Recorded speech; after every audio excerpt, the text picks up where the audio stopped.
ये तो basically diabetes के मरीजों के साथ में स्कैम चल रहा है। और जब मैंने डॉक्टर डेविड अनविन को सुना, डायबिटीज के मरीज और डायबिटीज के डॉक्टरों की ऐसी ऐसी पोल उसमें खोली गई और हमारी गवर्नमेंट को, डॉक्टर्स फेटर्निटी को खास तौर से इस बारे में ध्यान देना चाहिए था। फ्रेंड्स, अगर आप डायबिटिक हैं तो ये वीडियो बहुत जरूरी होने वाला है। ये वीडियो बेसिकली एक रिएक्शन वीडियो है। अभी कुछ दिन पहले यूजुअली मेरी आदत है कि मैं YouTube पर जाकर के कुछ अच्छे वीडियोस, कुछ अच्छे लोगों को, डॉक्टर्स को सुनने की कोशिश करता हूं। इसी कड़ी में मैंने डॉक्टर डेविड अनविन को सुना पहली बार। और जब मैंने वो इनका इंटरव्यू सुना तो मैंने सोचा कि ठीक है, मैं 2-4 मिनट ही सुनूंगा, फिर आगे स्क्रॉल कर दूंगा। वो इंटरव्यू शायद 2 या 2.5 घंटे का था, अगर मैं ठीक से ध्यान कर पा रहा हूं, 2 घंटा 11 मिनट। पर आप विश्वास नहीं करेंगे, करीब 1-1.5 घंटे तक वो वीडियो में सुनता रहा और डायबिटीज के मरीज और डायबिटीज के डॉक्टरों की ऐसी ऐसी पोल उसमें खोली गई। आई वॉज लिटरली शॉक्ड, क्योंकि मैं अब तक क्या सोचता था कि मैंने डायबिटीज के ऊपर, क्योंकि मैं बेसिकली ऑर्थोपेडिशियन हूं, मैंने डायबिटीज पे काम किया शुरू 2017-18 में। 20 आते आते मैंने अच्छे से डायबिटीज के मरीजों को गाइड करना शुरू किया, उनकी डायबिटीज का रेमिजन और रिवर्सल करना शुरू कर दिया। और मुझे लगा कि इंडिया के डॉक्टर्स को तो इस बारे में पता ही नहीं है। धीरे धीरे वो लोग अवेयर हो रहे हैं, क्योंकि डॉक्टर अपने प्रिस्क्रिप्शन में लिखता है फॉलो लो कार्ब डाइट और फॉलो डायबिटिक डाइट। और मुझे लगा शायद ग्लोबली यही ट्रेंड है, लोगों को पता ही नहीं है कि डाइट से भी इतनी अच्छी डायबिटीज कंट्रोल होती है, रेमिजन होता है, रिवर्सल होता है, खासतौर से टाइप 2 डायबिटीज का। फिर बीच बीच में ऐसे मैं कई आर्टिकल्स देखता रहता था, तो लगता था कि नहीं, सिलेक्टिवली कहीं ना कहीं पर डॉक्टर्स को इस बारे में कुछ ना कुछ अवेयर है। पर जब मैंने डॉक्टर डेविड अनविन को सुना तो मैं चौंक गया। मैंने कहा ये तो बेसिकली डायबिटीज के मरीजों के साथ में स्कैम चल रहा है। ऐसा नहीं होना चाहिए था। और हमारी गवर्नमेंट को, डॉक्टर्स फेटर्निटी को खास तौर से इस बारे में ध्यान देना चाहिए था। मुझे लगता था कि ये इंडिया के ही डॉक्टर्स के साथ में ऐसा है, पर ये तो ग्लोबली ऐसा है। पूरा पोल है, मतलब पूरा गड्ढा है उधर।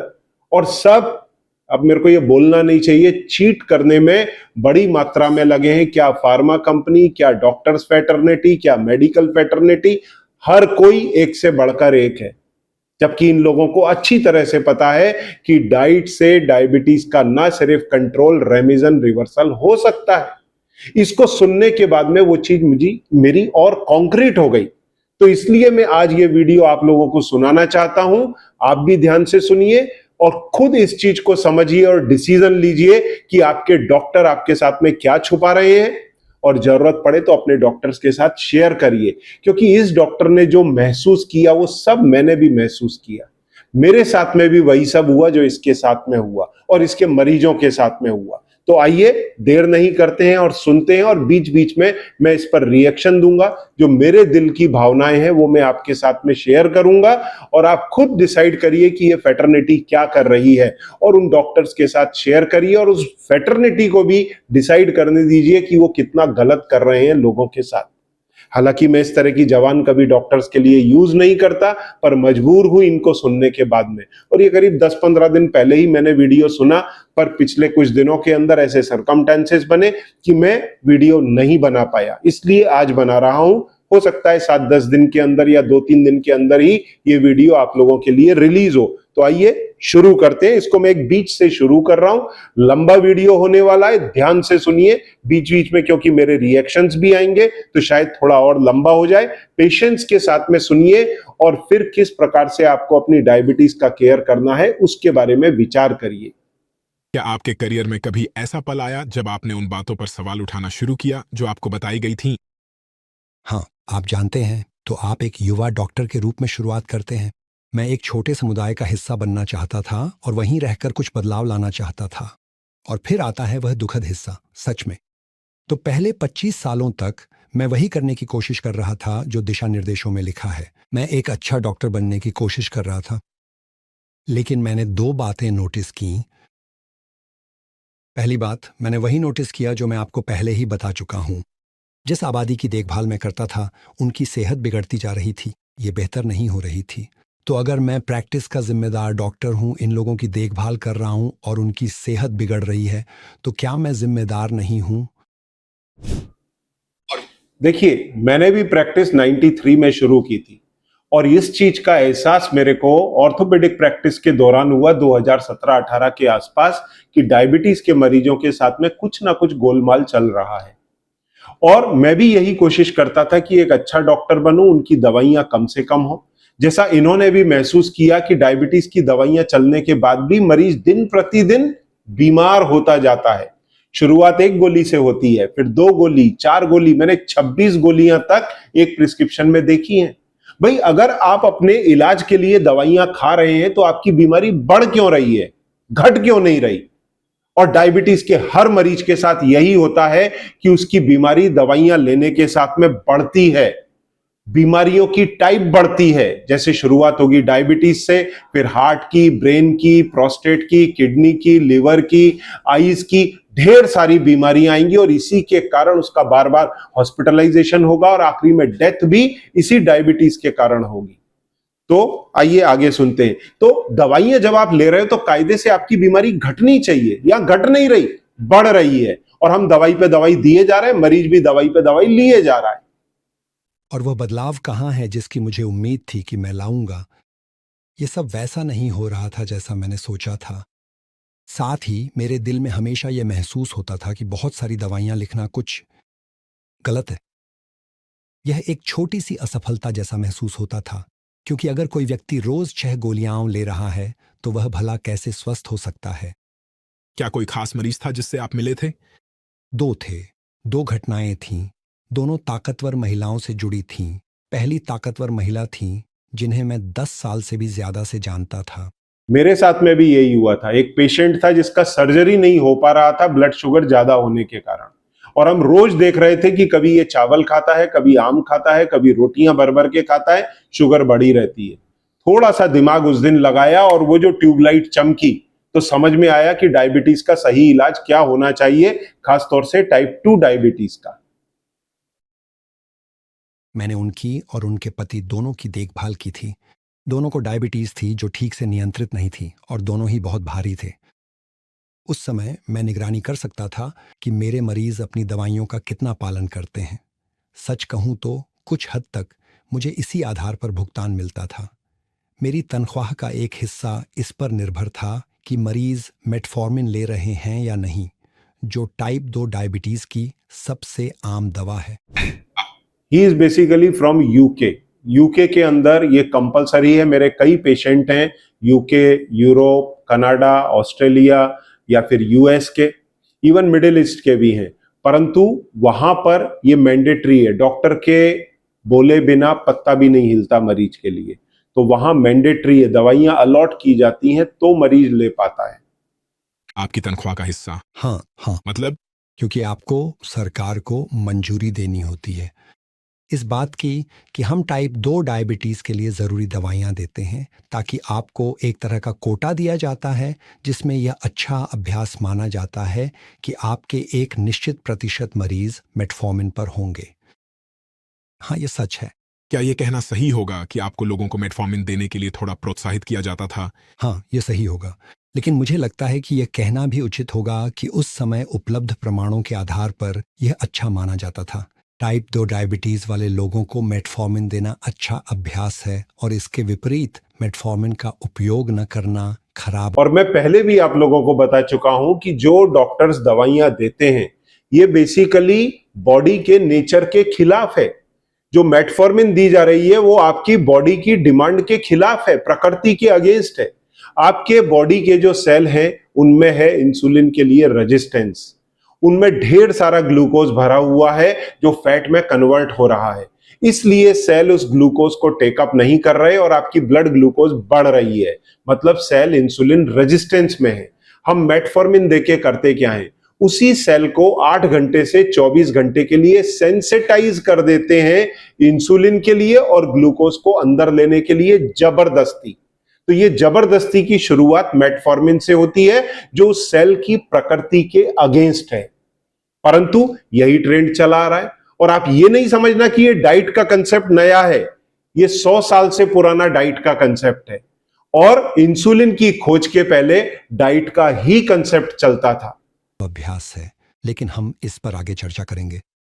तो पृष्ठभूमि ये है कि हम उन मरीजों की निगरानी कर रहे हैं जो अपनी मेटफॉर्मिन लेना बंद कर देते हैं, क्योंकि ये सबसे पहले तो खराब अभ्यास है और दूसरा, इससे वास्तव में मुझे नुकसान होता है।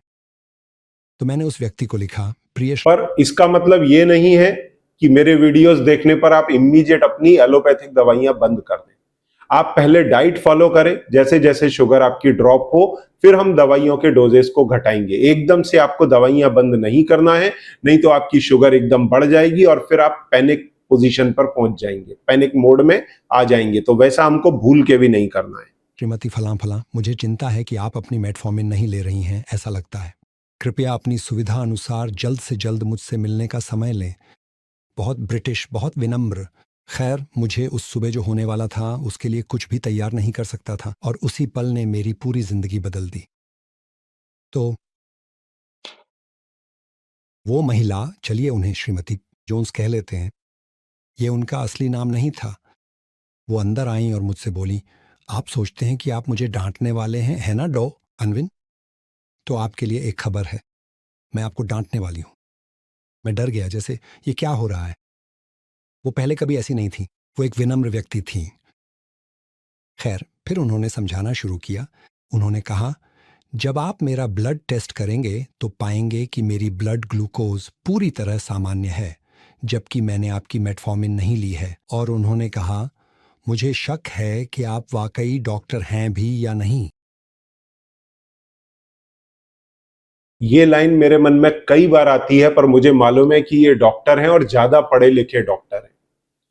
इवन आप विश्वास नहीं करेंगे, एक ओबीज पर्सन को इंसुलिन की जरूरत नहीं है और जितना बड़ा डॉक्टर उतना क्यूरियस रहता है मरीज को इंसुलिन लगाने के लिए। अरे आपने इतनी एजुकेशन ली है, आप एंडोक्राइनोलॉजिस्ट बने हैं, डायबिटोलॉजिस्ट बने हैं, डीएम किया है आपने इस चीज के लिए। आप उसकी डाइट में भर भर के ग्लूकोज आ रहा है, कार्बोहाइड्रेट आ रहा है और उस डिमांड को सेटिस्फाई करने के लिए 8-8, 10-10 गोलियों के बाद में आप इंसुलिन घुसाए जा रहे हैं। मोटे इंसान को इंसुलिन की कतई जरूरत नहीं। इन पढ़े लिखे ना समझों को पूरी तरह यह बात मालूम है और उसके बावजूद मरीज को ये लोग इंसुलिन पर डालते हैं। और अभी कुछ दिन पहले मेरा डिस्कशन हो रहा था एक डॉक्टर से, मैं उसका नाम नहीं बताऊंगा, तो मैंने उनको लिटरली यही बोला। उन्होंने बोला कि इंसुलिन तो वैसे भी अच्छी चीज है। मैंने कहा डॉक्टर कैसे अच्छी चीज है, मेरे को जरा बताना। अगर किसी मरीज के बॉडी में हाइपर इंसुलिनीमिया हुआ तो उसके कॉम्प्लिकेशंस क्या हैं, आप मेरे को बता सकते हैं? वेस्कुलाइटिस। आप और मरीज की वाट लगा रहे हो।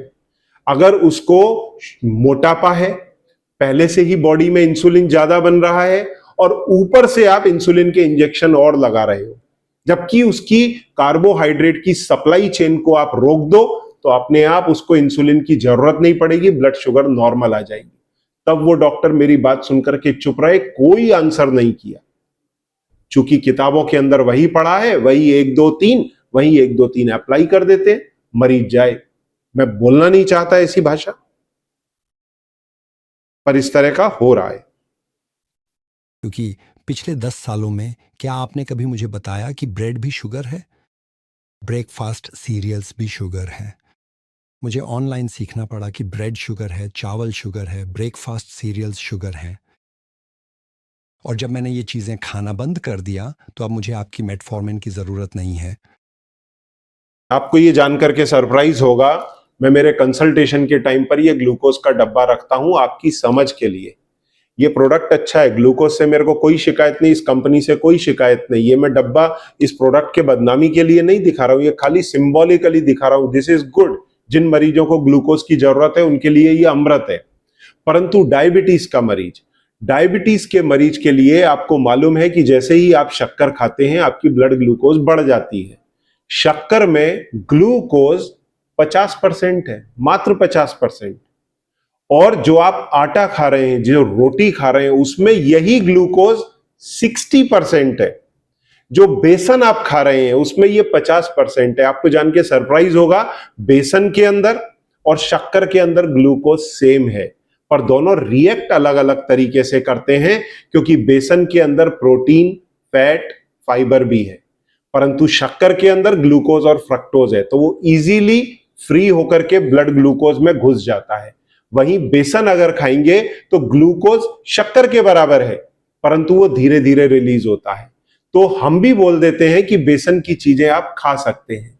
वहीं ओट्स या फिर मिलेट्स, जौ, इनमें 55% ग्लूकोज है। गेहूं, ज्वार, बाजरा में 60% है। रागी में 65 से 70% है। आपके मक्का में 66% है। तो भर भर के ग्लूकोज आप दिन में 3 बार अंदर डाल रहे हैं और फिर ब्लड ग्लूकोज बढ़ती है तो दवाइयां खाते हैं, इंसुलिन के इंजेक्शन लगाते हैं।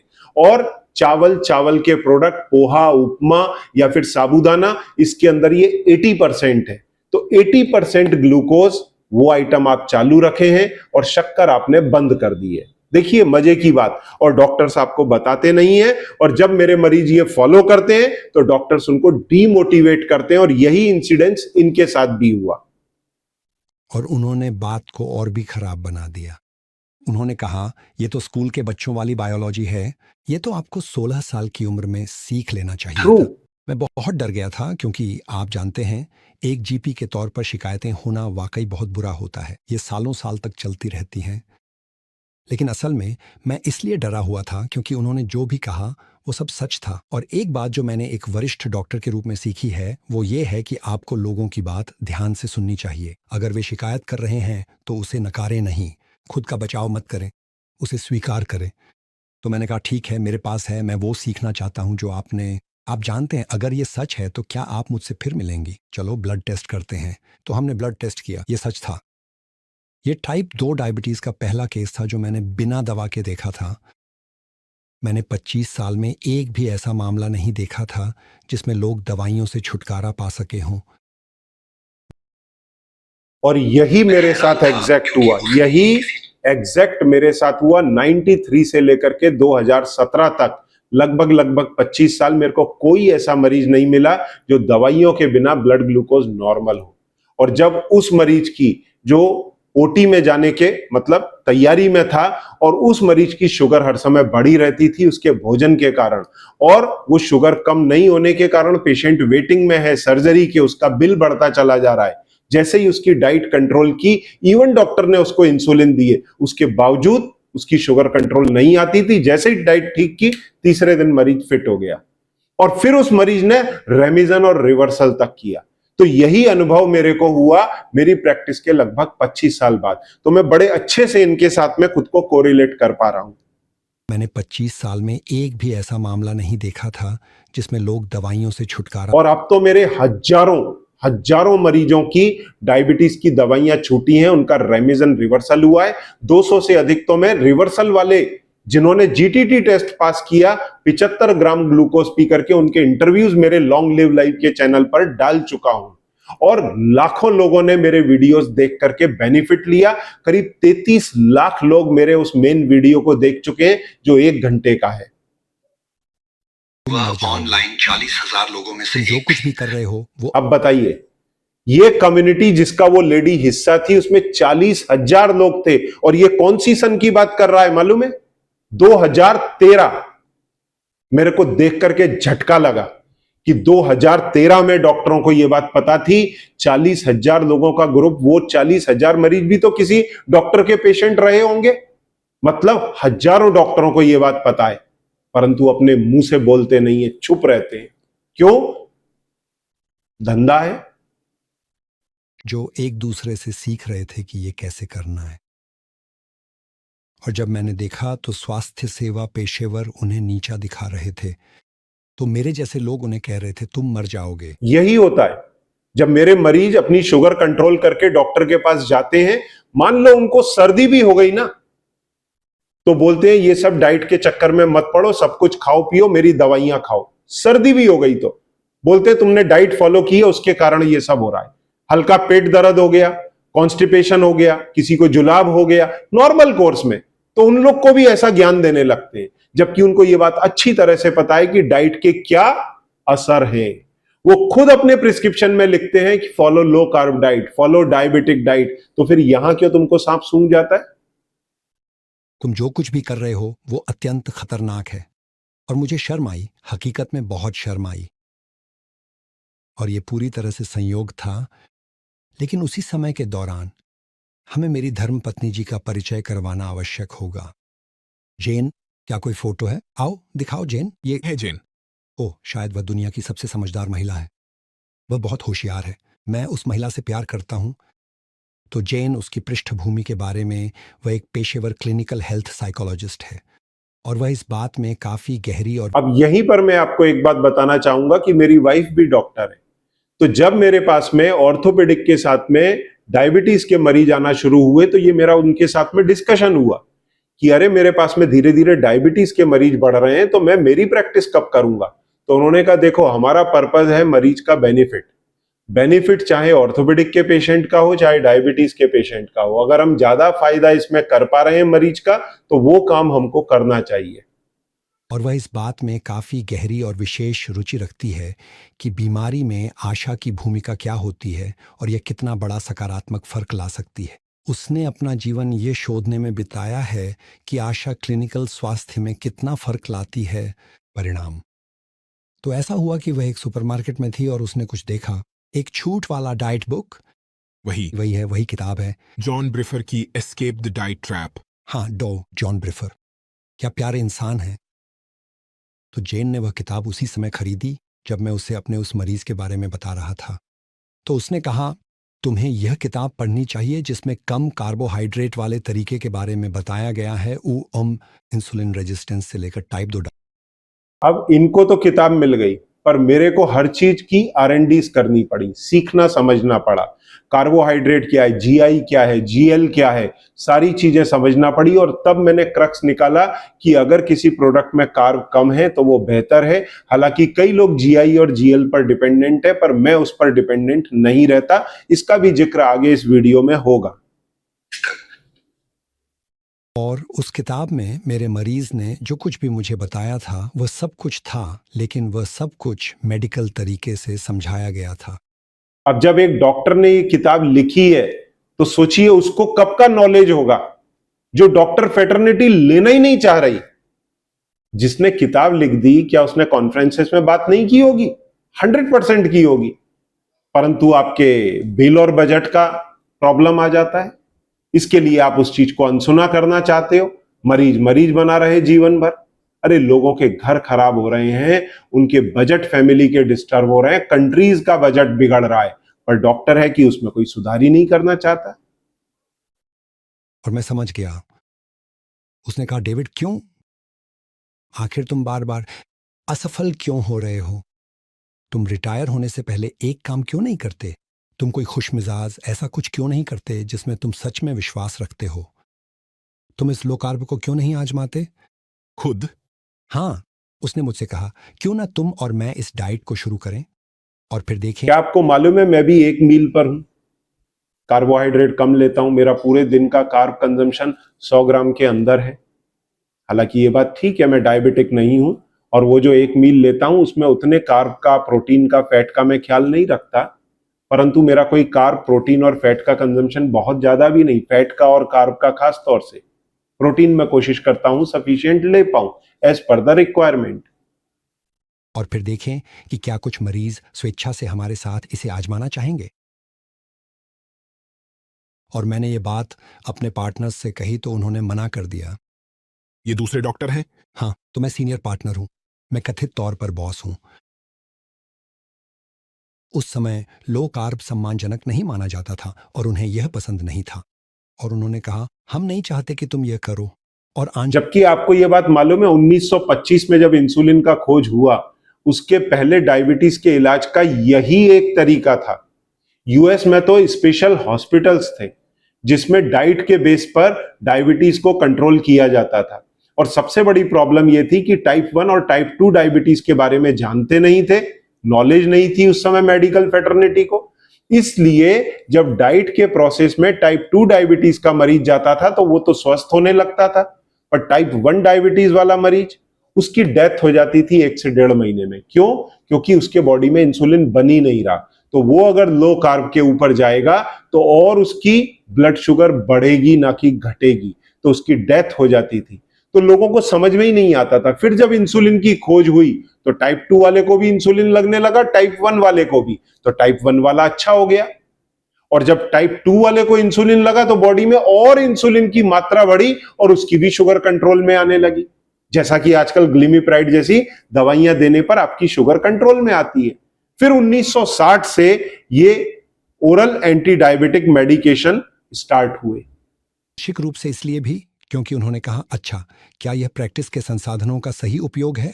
क्योंकि अगर तुम यह कर रहे हो डेविड, तो शायद तुम छाती के संक्रमण या अन्य बीमारियों का इलाज नहीं कर रहे हो और स्वास्थ्य सेवा पर दबाव है। तो उन्हें यह थोड़ा आत्मलिप्त सा लगा। तो मैं अपनी पत्नी के पास गया और कहा, पार्टनर्स ने मना कर दिया है। और उसने कहा, मैं बताती हूं हम क्या करने वाले हैं। हम दोनों मुफ्त में काम करेंगे और इसे करेंगे। क्यों ना हम इसे अपनी सुविधा के अनुसार खाली समय में करें, देर शाम के उस शांत समय में जब हमारे पास काम करने के लिए कोई संसाधन नहीं होते। तो हमने बिल्कुल वैसा ही करने का फैसला किया। हमें मरीजों में से 18 स्वयंसेवक मिले जो इसमें रुचि रखते थे। और फिर जेन और मैं, यानी हम कुल 20 लोग हर सोमवार रात मिलना शुरू कर दिया।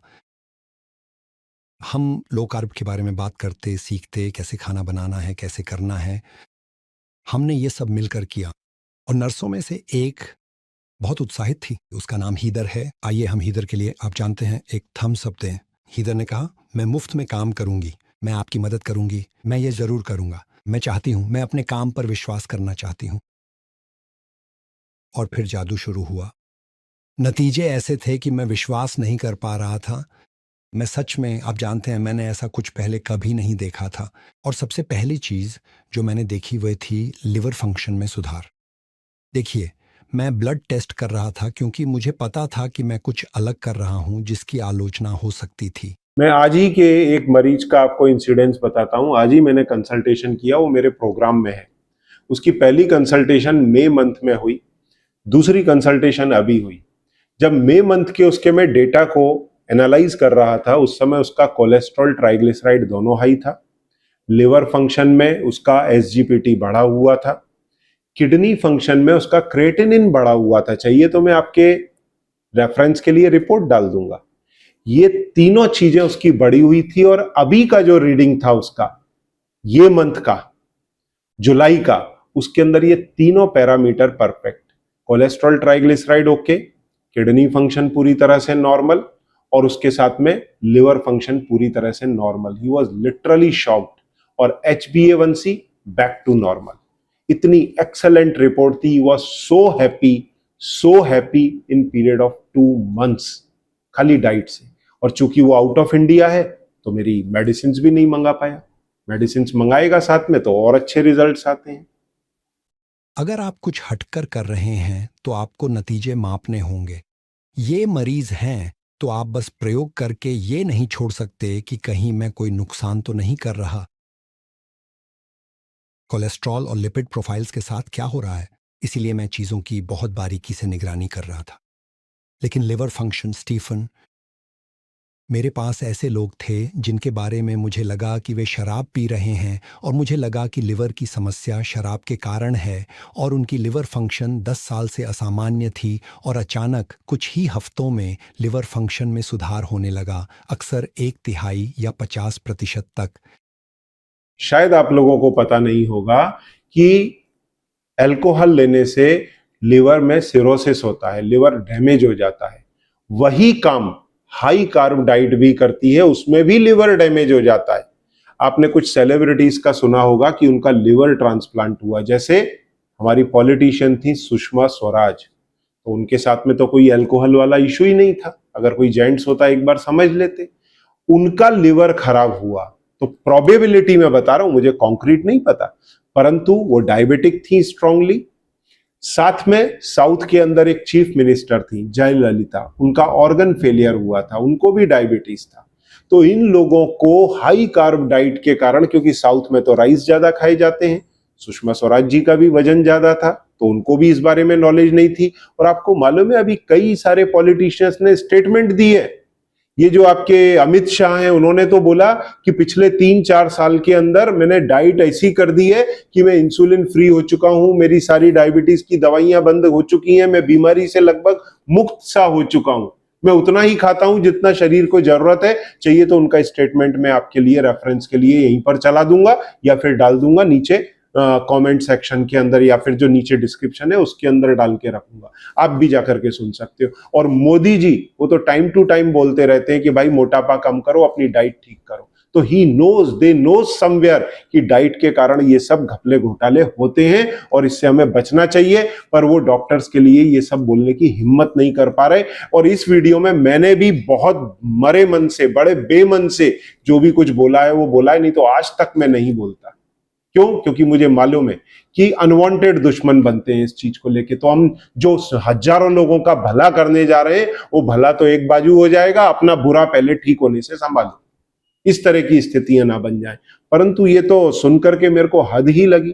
तो मैं अब इंडियन डॉक्टर्स के लिए तो नहीं बोल रही, तो मैं ग्लोबली सभी डॉक्टर्स के लिए बोल रहा हूं। डॉक्टर फेटर्निटी पूरी इसमें लिप्त होती लग रही है। मैं बहुत उत्साहित था। क्या आप कल्पना कर सकते हैं, मैं वहां बैठा हूं और लैब के नतीजे आ रहे हैं और वे ऐसे हैं, वाह। और फिर एक के बाद एक और भी।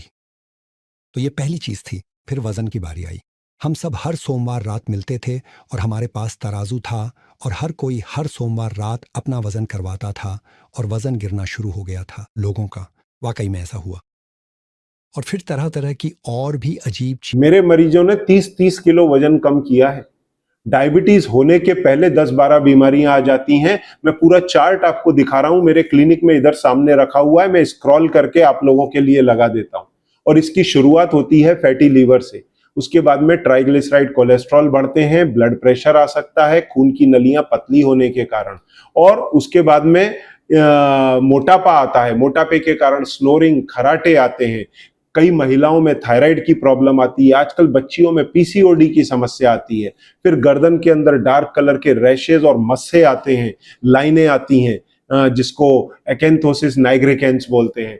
फिर उसके बाद में बैक्टीरियल फंगल इन्फेक्शन आ सकता है, फिर सेक्सुअल प्रॉब्लम, हाथ पैरों में जलन आ सकती है, तब फिर डायबिटीज आती है।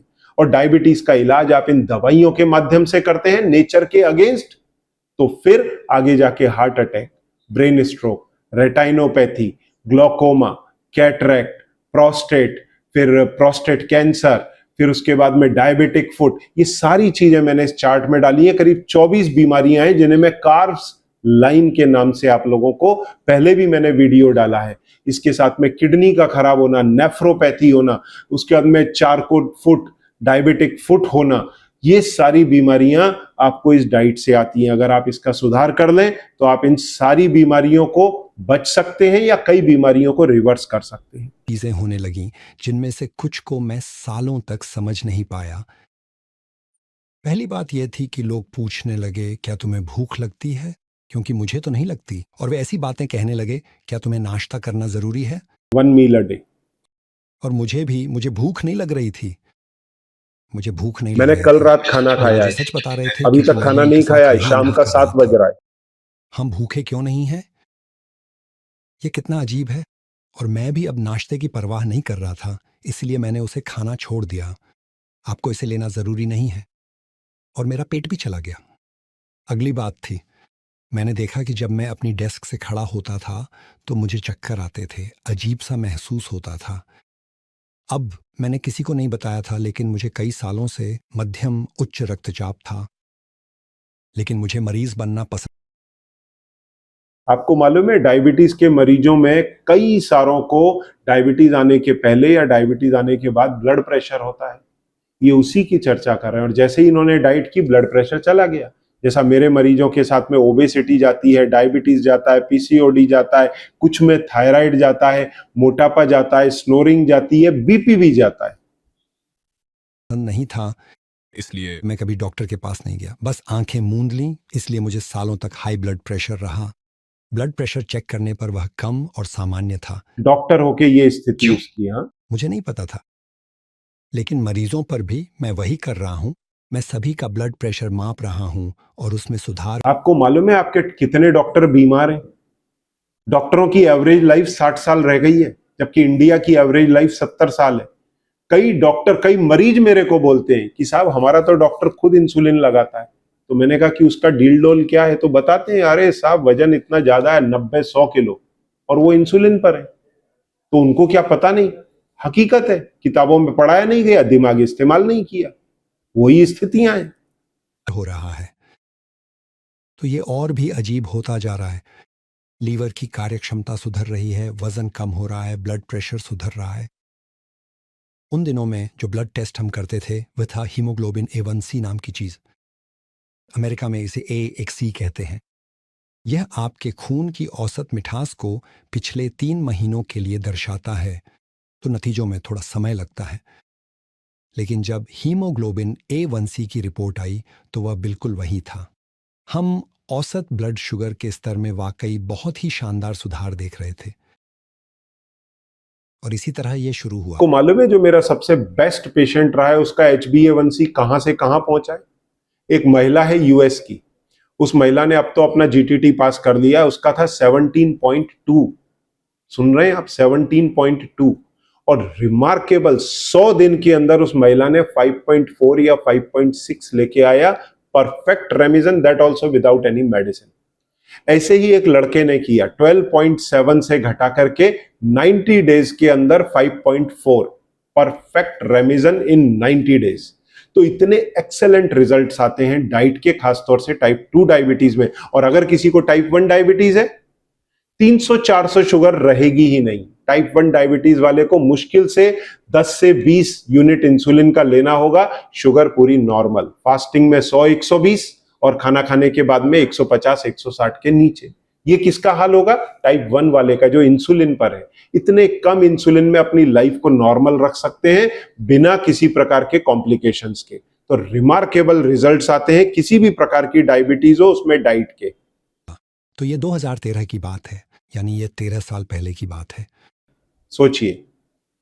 और मैं जो आपको बता रहा था, उस मोटे मोटे आदमियों के अंदर इंसुलिन की जरूरत नहीं है। ये रिसर्च है 1976 की, 1976 और 1975 की। उसका भी मैं रेफरेंस इधर डाल दूंगा। उस समय 7 के 15 मरीज जो मोटे थे उनको low carb, sufficient protein diet के ऊपर और लो फैट डाइट के ऊपर डाला गया, लो कैलोरी डाइट पर डाला गया। एवरेज 7 से 9 दिन के अंदर सबके इंसुलिन बंद हो गए। तो ये डॉक्टर्स को कब पता था? 1976 में, 76 में, आज से 50 साल पहले। और 50 साल बाद डॉक्टर क्या कर रहे हैं? उन मोटे लोगों को धड़ाधड़ इंसुलिन ठोक रहे हैं। उनको ये बता भी नहीं रहे कि आपके पास चॉइस है। मैं ये नहीं बोल रहा कि हर मरीज करेगा, पर उनको ये मालूम होना चाहिए कि या तो वो डाइट सुधार ले या फिर इंसुलिन घुसा ले। तो अधिक से अधिक लोग इंसुलिन से तौबा करना चाहेंगे, डाइट के प्रोटोकॉल पर आना चाहेंगे, परंतु उसमें मरीज घट जाते हैं, पोल मालूम पड़ जाता है, इसलिए लोग इसकी चर्चा नहीं करना चाहते। I am not talking about only Indian doctors, I am talking about medical fraternity. बाकी सब इतिहास है, लेकिन मैं पूरी तरह हैरान रह गया था। और मैं इन बाकी सारी चीज़ों को लेकर बहुत जिज्ञासु था। और ये सब कैसे हो रहा था? ये चीज़ें क्यों सुधर रही थीं? तो इन 13 सालों में आपकी फिटनेस और सेहत में क्या बदलाव आया है? मेरी मानसिक क्षमता पहले से काफ़ी बेहतर थी। मैं बेहतर तरीके से ध्यान केंद्रित कर सकता था। मैं बेचैन नहीं रहता था। तो मैंने यह महसूस किया। अगली चीज़ जो मैंने नोटिस की वह ये थी कि मुझे बहुत कम नींद की ज़रूरत पड़ती थी। तो हाँ, शुरुआत में मुझे हर दोपहर अपने डॉक्टर के सोफे पर थोड़ी नींद लेनी पड़ती थी। तो मैं एक सीनियर पार्टनर था, तो आप डू नॉट डिस्टर्ब दबाते हैं, पर्दे खींचते हैं और अपने ही सोफे पर 20 मिनट की छोटी सी झपकी ले लेते हैं। दिन निकालने का यही एक तरीका था। अब मुझे उस झपकी की ज़रूरत नहीं है। मुझे नींद कम आ रही थी। मुझे रोज़ाना 1 घंटे कम नींद की ज़रूरत पड़ती थी। मैं बेहतर सोच सकता था। मैं उन्हीं समस्याओं से निपट सकता था। और ये बहुत अजीब था। मानसिक रूप से मैं और मजबूत था। ये ऐसा था जैसे मैं फिर से जवान हो गया हूँ। जिस तरह से, मुझे नहीं पता।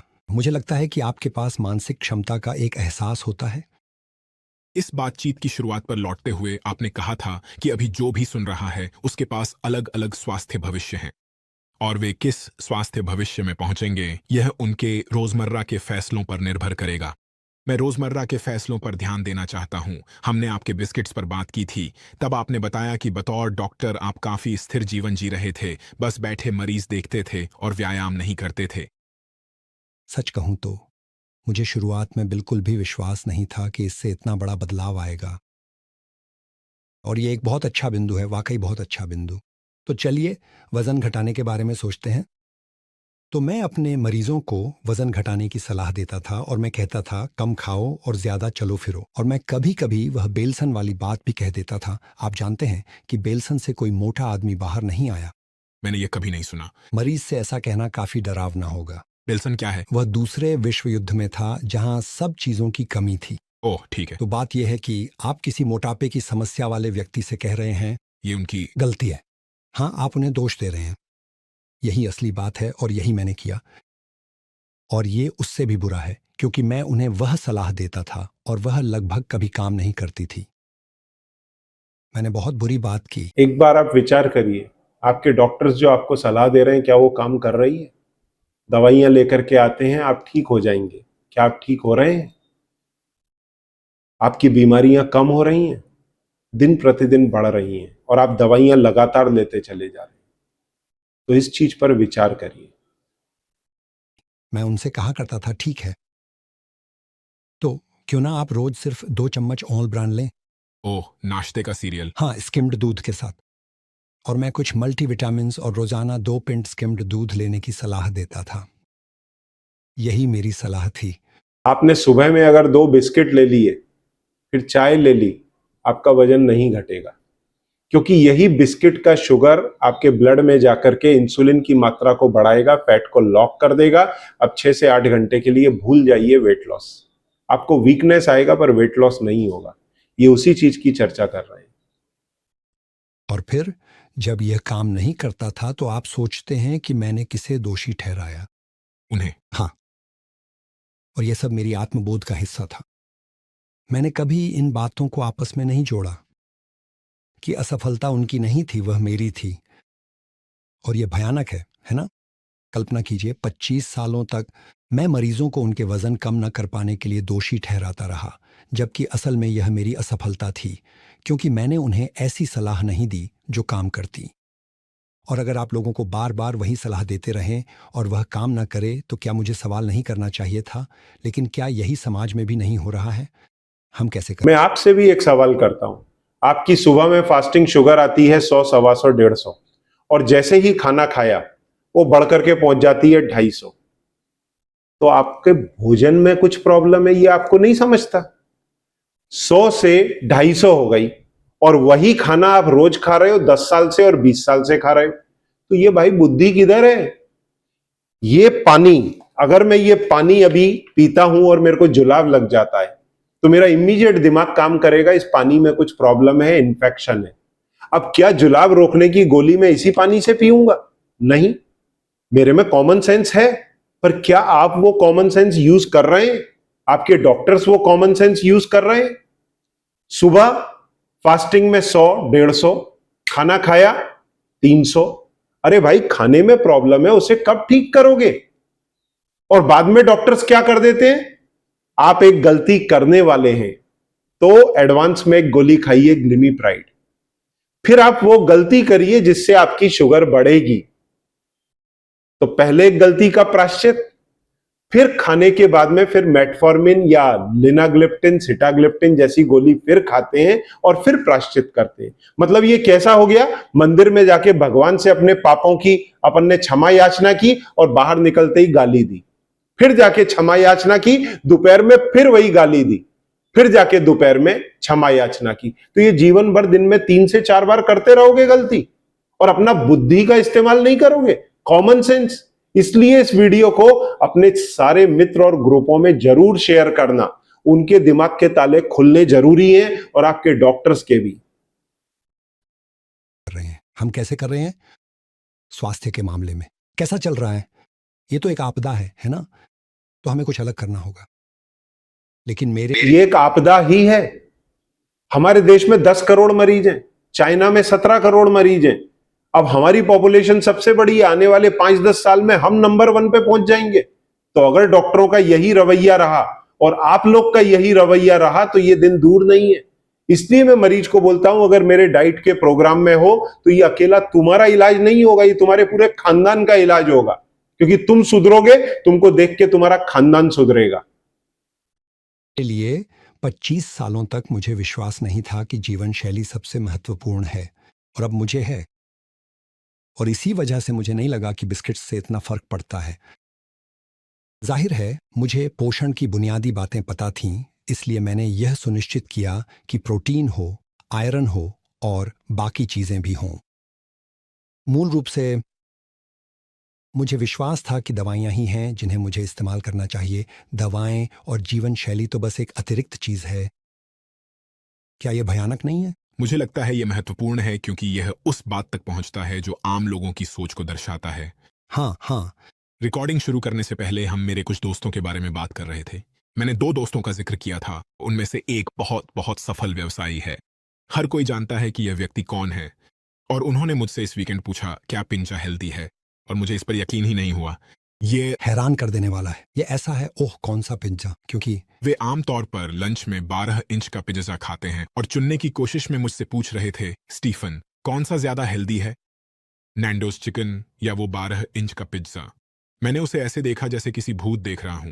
मैंने कहा, क्या तुम मेरा मजाक उड़ा रहे हो? और वह सच में गंभीर था। अब वह लगभग 60 साल का है। आपको मालूम है, फैट नहीं होने के कारण इडली को हेल्दी माना जाता था, जबकि वो वर्स्ट फूड है ब्रेकफास्ट के अंदर। वर्स्ट, जी हां, बच्चों के लिए भी बड़ों के लिए भी। और अभी भी लोग कमेंट के अंदर ऐसा लिखेंगे कि मैं गलत बोल रहा हूं। अगर मैं गलत बोल रहा हूं तो जाके चेक कर लीजिए इडली के अंदर कितना प्रोटीन है, कितना फैट है।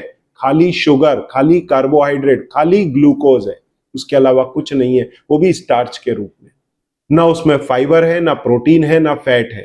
It is net net starch, और आपके पेट में जाकर के सीधा ग्लूकोज बनेगा। और दालें हम कितनी सी डालते हैं जो उसमें भर के प्रोटीन आ जाएगा। तो इस तरह के मिथ सोसाइटी में डाइटिशियन लोगों ने फैलाए हुए हैं, हेल्थ केयर प्रोवाइडर लोगों ने फैलाए हुए हैं, जो लोगों की हेल्थ को बर्बाद कर रहे हैं। उसे यह नहीं पता कि एक चिकन ब्रेस्ट 12 इंच के पिज्जा से बेहतर है। दूसरा उदाहरण जो मैंने रिकॉर्डिंग से पहले बताया था, वह एक प्रसिद्ध premier league football superstar legend का है, जिसके बारे में आप मानेंगे कि उसने लगभग 15 से 20 साल अकादमी खिलाड़ी के रूप में बिताए होंगे। और फिर एक प्रो एथलीट को पता होता है कि किस चीज में शुगर है और किस में नहीं। और वह मुझसे पूछ रहा था, क्या एक बड़ी स्पेगेटी कार्बोनारा, क्या वह हेल्दी है, क्या वह हेल्थ फूड है?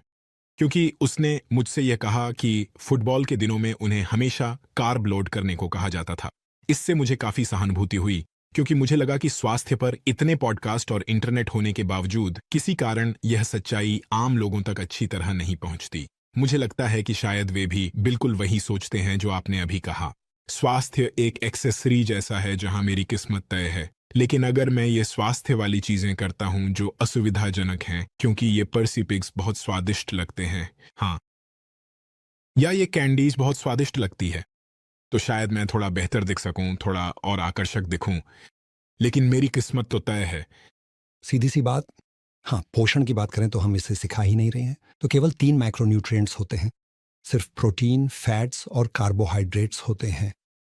और फिर भी आपके दोस्त वहाँ इन 3 मैक्रोन्यूट्रिएंट्स के बारे में भी नहीं जानते, और वे बेहद कामयाब, काफ़ी समझदार लोग हैं। तो कहीं ना कहीं हम बहुत बड़ी चूक कर रहे हैं, है ना? ड्रैगन्स डेन में हूं और कोई आया और उसने एक फ्रूट स्नैक बिजनेस का आइडिया पेश किया, और असल में वो सूखे हुए फलों के टुकड़े थे। ठीक है, मुझे तो ये पहले से ही बहुत पसंद आ रहा है। हाँ, क्या आपको मालूम है जिसकी ये चर्चा कर रहे हैं, फ्रूट स्नैक्स, ड्राई फ्रूट्स, जो अनन्नास, एप्पल, इनके dry version, kiwi, they are more dangerous. जो आप ड्राइड लेते हैं मॉल्स वगैरह के अंदर जाकर के, जो फ्रूट्स के अंदर शुगर 12%, 15%, 20% है, वो कॉन्सेंट्रेट होकर के 35 से 60% पर पहुंच जाती है।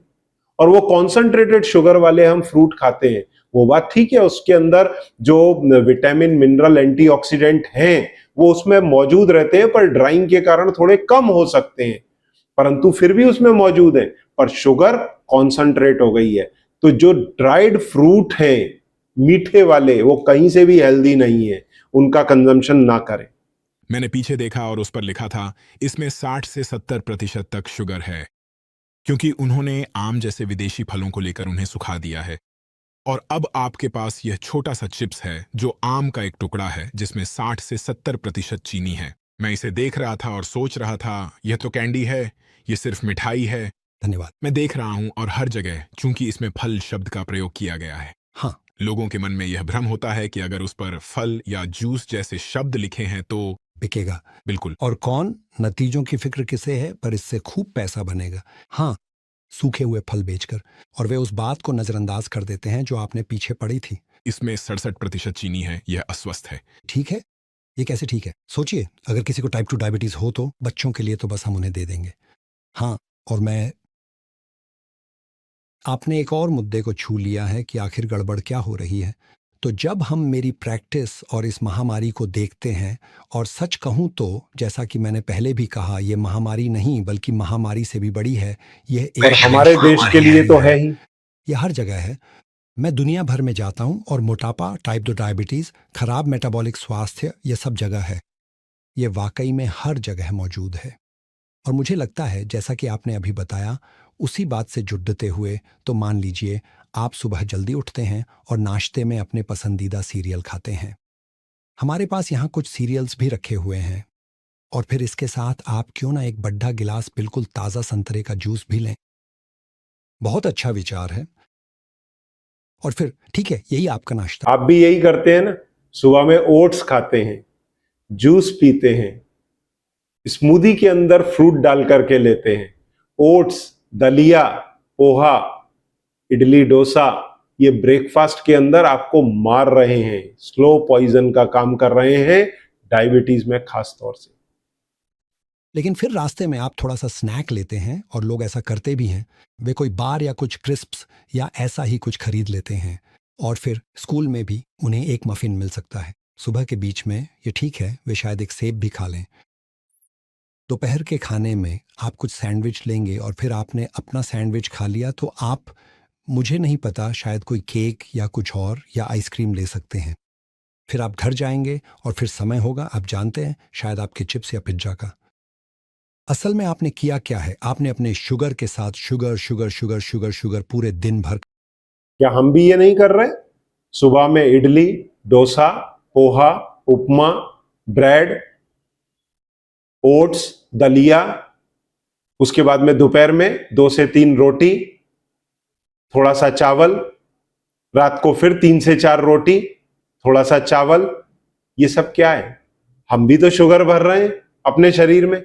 रोटी के अंदर, एक रोटी में 4 चम्मच शक्कर, चावल के अंदर 80% ग्लूकोज। तो भर भर के हम कार्ब्स खा रहे हैं। खाया है, इसमें मुश्किल से ही कोई प्रोटीन है। तो अब वापस चलते हैं उन मैक्रोज की ओर। उसमें आपके बढ़ने के लिए प्रोटीन कहाँ था? और यही बात है जो समय के साथ बदल गई है कि अब हम स्नैकिंग करने लगे हैं।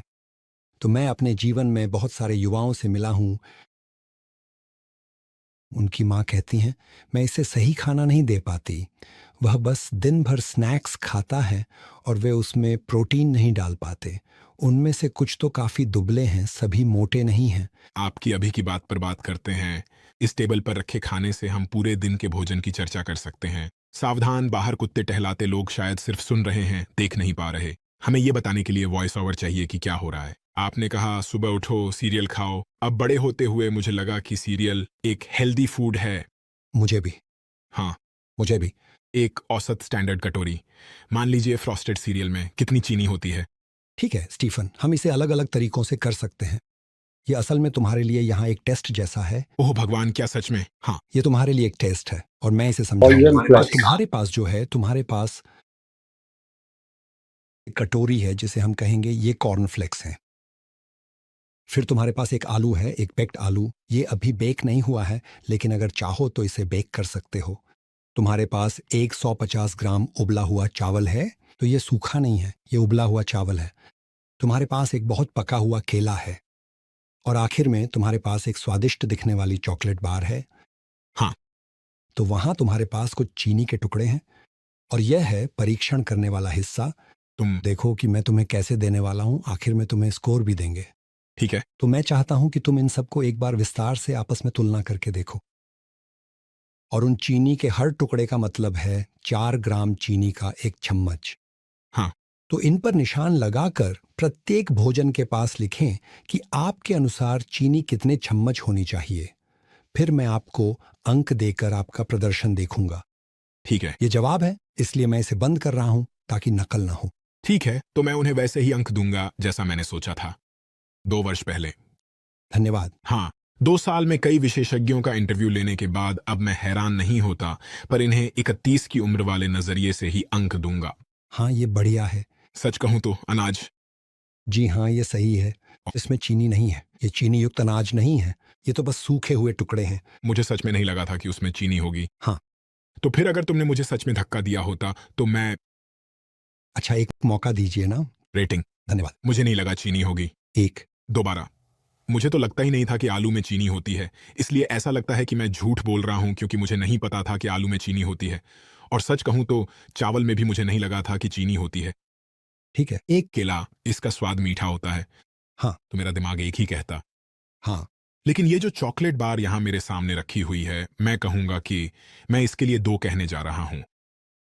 ठीक है। असल में 2 या मैं 3 कहने जा रहा हूं। हाँ, ये सही है। 3 कहूंगा। मुझे लगता है ये 2 था, पर मैंने सोचा इनमें इतनी चीनी होगी। सीरियल, आलू, सफेद चावल, केला और चॉकलेट बार। ठीक है, तो मैं अब भी सोचता हूं, पर अब बेहतर पता है। अब मैं तुम्हें सही आंकड़ा बताने जा रहा हूं। अब यह उस ग्लाइसेमिक लॉर्ड से निकाला गया है जिसके बारे में हम पहले ही चर्चा कर चुके हैं। तो मैंने ग्लाइसेमिक लोड के बारे में समझाया था। और फिर क्लिनिकल प्रैक्टिस में मुझे एक समस्या थी। मेरी समस्या यह थी कि 10 मिनट में आपको यह समझाना कि आप अलग तरह से कैसे खा सकते हैं और क्यों आपको अलग तरह से खाना चाहिए। और इसलिए मुझे बच्चों, बुजुर्गों, एक शिक्षक के साथ जल्दी से संवाद करने का एक तरीका चाहिए था कि आहार संबंधी विकल्पों के क्या परिणाम हो सकते हैं। तो मैंने एक नया विचार निकाला जो था, क्यों ना हम ग्लाइसेमिक लोड को दर्शाए और ग्लूकोज के ग्राम का इस्तेमाल करने के बजाय, जिसे कोई समझता ही नहीं और वैसे भी ग्लूकोज है क्या, इसके बजाय हमने गणनाएं फिर से की और इसे 4 ग्राम चीनी के चम्मच के हिसाब से दोबारा किया। और यही है मेरा चीनी के चम्मच के बराबर वाला सिस्टम। अब उसी का इस्तेमाल कॉर्नफ्लेक्स करना में है। 80% ग्लूकोज है। सही है। 80%। तो यहाँ कॉर्नफ्लेक्स के डिब्बे हैं 1, 2 और 4। चलिए अब गिनते हैं 5, 6, 7 और उसके बाद अंत में पूरे 8। 1, 2, 3, 4, 5, 6, 7 और 8। बिना फ्रॉस्टिंग के। बिना फ्रॉस्टिंग के। पर धरती। बिल्कुल दूध नहीं, कुछ नहीं। आलू की गुणवत्ता जाहिर तौर पर उसके आकार पर निर्भर करती है। ये तो काफी बड़ा है। तो इस तरह 1, 2, 3, 4 हो जाता अगर आलू 200 ग्राम का है 9 चीनी के टुकड़ों जितना। तो करीब 40 ग्राम उसके अंदर कार्ब होगा। 9 वे चले गए। 9 9 चीनी के टुकड़ों जितना। क्या ये 9 है? जी हाँ। ठीक है।